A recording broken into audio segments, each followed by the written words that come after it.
Hello, this is Chris Dodd from BGSU, class EDTL 6330 Dynamic Media. Today's podcast is going to focus on the NETSC Standard 2, Standard 2G, and 2H.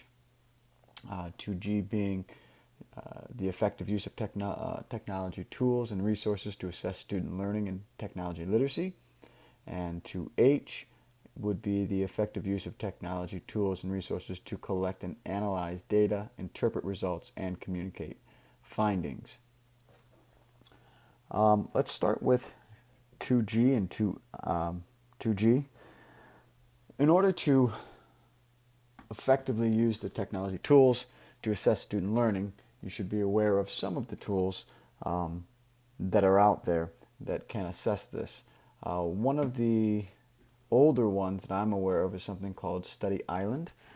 This was a tool that I learned back when I was a Title I teacher.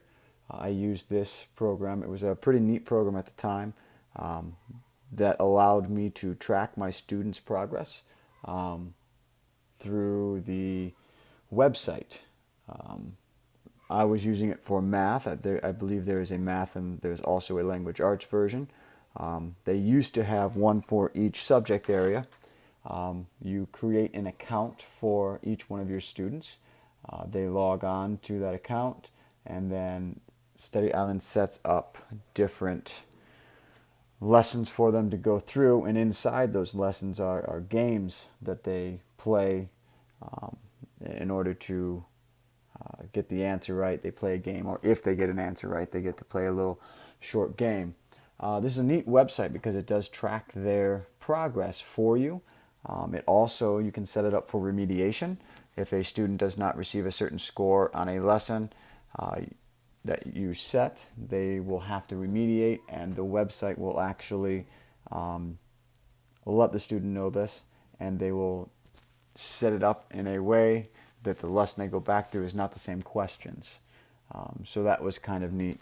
Another one that is more recent is Google Forms. Google Forms is, as I've talked in a previous podcast, is a extremely neat function that allows you to create tests and other assessments for the students. The way you can utilize Google Forms is you can create a test on that form, either a pre-test or a post-test. Either one does not matter. And inside Google Forms, it actually allows you to create different types of questions. The usual multiple choice and fill in the blanks, but it also allows you to create drop-down questions very similar to those on the state testing, which is very useful in determining if students are able or ready to take those type of tests. So if they are accustomed to taking their tests on Google Forms, the switch over to the AIR test should be relatively easy for them. As far as 2H goes, the analyzing data, Google Forms, again, is a fantastic resource with this because it does allow you to view each question individually and see how your students overall did. You can see the overall data of just one student, the overall data for the test in general. It allows you to break it up in multiple different ways to go ahead and look at your test. So you can see if there was any holes in the instructions, in the instruction you gave the students. For instance, if you gave a test on multiplying fractions and you noticed that everybody or a majority of the people in the classroom missed the question that dealt with improper fractions, you would know that it could be a flaw in the teaching, and you'd have to go back and remediate on that topic. Google Forms is a great form for that. It also allows revision for the students on the tests that you create.